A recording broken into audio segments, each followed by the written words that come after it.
સુરતમાં આરોપીઓને મારવાનો કેસ, જેમાં ગુજરાત હાઈકોર્ટે સુઓ મોટો લીધો અને આઈપીએસ રાજદીપસિંહ નકુમની મુશ્કેલીઓમાં વધારો થઈ ગયો છે.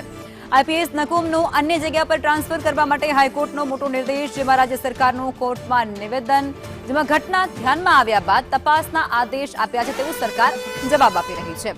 ડીજીપી દ્વારા સુરત એડિશનલ કમિશનર ક્રાઇમને તપાસ સોંપી દેવામાં આવી છે. નકુમ સામે હાલ તપાસ ચાલી રહી છે તેવો દાવો પણ થયો છે.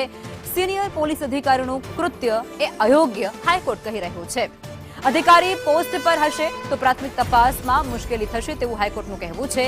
વધુમાં તેવું કહે છે કે તપાસ ચાલુ હોવાને કારણે અન્ય જગ્યા પર એ અધિકારીને ટ્રાન્સફર થઈ જવું જોઈએ.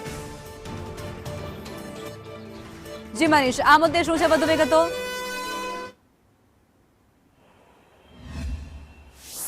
જી બિલકુલ, વાત કરીએ તો જે રીતના હાઈકોર્ટે સુઓ મોટો લીધો હતો, આખી ઘટનાની વાત કરીએ તો આ ઘટના છે તે સુરતની અંદર બની હતી. સુરતના સલાબતપુરા વિસ્તારની અંદર 360ના આરોપી એટલે કે હત્યાના પ્રયાસના આરોપી છે તેને પકડવામાં આવ્યા હતા. ત્યારે આ આરોપીઓને છે તે સરઘસ કરવામાં આવ્યું હતું અને આરોપીને દોર માર મારવામાં આવ્યો હતો અને જેનો વિડીયો છે તે પણ બનાવવામાં આવ્યો હતો અને સોશિયલ મીડિયામાં વાયરલ પણ થયો હતો. આરોપીને માર મારનાર અન્ય કોઈ નહીં પરંતુ સુરતના એસઓજી ડીસીપી રાજદીપસિંહ નકુમ હતા. આ ઘટના છે તે હાઈકોર્ટને ધ્યાને આવી હતી અને ઘટનાની ગંભીરતા લઈને હાઈકોર્ટે છે તે સુઓ મોટો લીધો હતો કે માનવ અધિકારનું જે કહેવાય કે ઉલ્લંઘન થઈ રહ્યું છે, કઈ રીતના એક ઉચ્ચ કક્ષાના અધિકાર આ રીતનું કૃત્ય કરી શકે.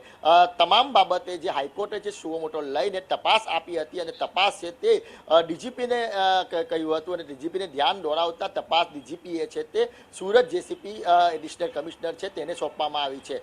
ચાલુ તપાસ દરમિયાન કહેવામાં આવ્યું હતું કે જો કોઈની સામે તપાસ ચાલતી હોય અને એ અધિકારી સત્તા પર હોય કે પછી નોકરી પર હોય તો તપાસમાં મુશ્કેલીઓ આવી શકે છે. એટલે તાત્કાલિક અસરથી રાજદીપસિંહ નકુમ છે તેની બદલી કરવામાં આવે તેવો જે કહેવાય કે હુકમ કરવામાં આવી રહ્યો છે. એટલે જે સુરતની અંદર જે માર મારવાની ઘટના બની હતી આરોપીને, એની ઘટનાના પડઘા છે તે હાઈકોર્ટ સુધી પહોંચ્યા હતા અને હવે ઉચ્ચ કક્ષાના અધિકારીઓ પર બદલીના જે કહેવાય કે બદલી છે તે દેખાઈ રહી છે કે તેમની બદલી કરવામાં આવે. જી આભાર મનીષ.